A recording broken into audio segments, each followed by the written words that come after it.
ఓం శ్రీ కృష్ణాయ పరమాత్మనే నమః. శ్రీమద్భగవద్గీత అథ ప్రథమోऽధ్యాయः. అర్జున విషాదయోగः. భవాన్ భీష్మశ్చ కర్ణశ్చ కృపశ్చ సమితింజయః. అశ్వత్థామా వికర్ణశ్చ సౌమదత్తిస్తథైవ చ. నమస్తే అండి. ఈ శ్లోకం గురించి తెలుసుకోవాల్సిన విషయం ఏంటంటే, 4, 5, 6 శ్లోకాలలో పాండవుల సైన్యం సైడ్ ఎవరెవరు ఉన్నారని చెప్పేసి దుర్యోధనుడు చెప్పాడండి. ఇప్పుడు 7వ శ్లోకంలో వాళ్ళ సైడే కాదు, మన సైన్యంలో కూడా అంటే కౌరవుల సైడ్ కూడా ఎలాంటి యోధులు ఉన్నారు, ఎలాంటి యోగ్యులైనటువంటి నాయకులు ఉన్నారు అని చెప్పేసి దుర్యోధనుడు ద్రోణాచార్యంతో చెప్తున్నారండి.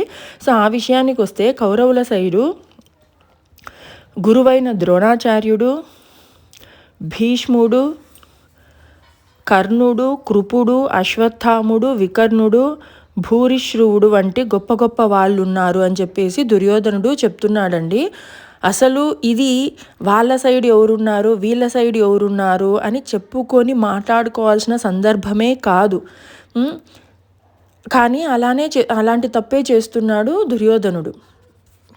అసలు తను ఆలోచన చేయాల్సిన విషయం ఏంటి అంటే, అన్నదమ్ములతో బంధుమిత్రులతో నేను యుద్ధం చేయవలసి వస్తుంది అని బాధపడాల్సిన సమయం అండి ఇది. కానీ ఆ ఆలోచన ఏమాత్రమూ లేదు.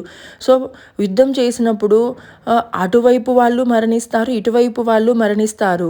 హస్తినాపురానికి కోలుకొని దెబ్బ పడుతుంది అని కొంచెం కూడా ఆలోచన లేదండి దుర్యోధనునికి.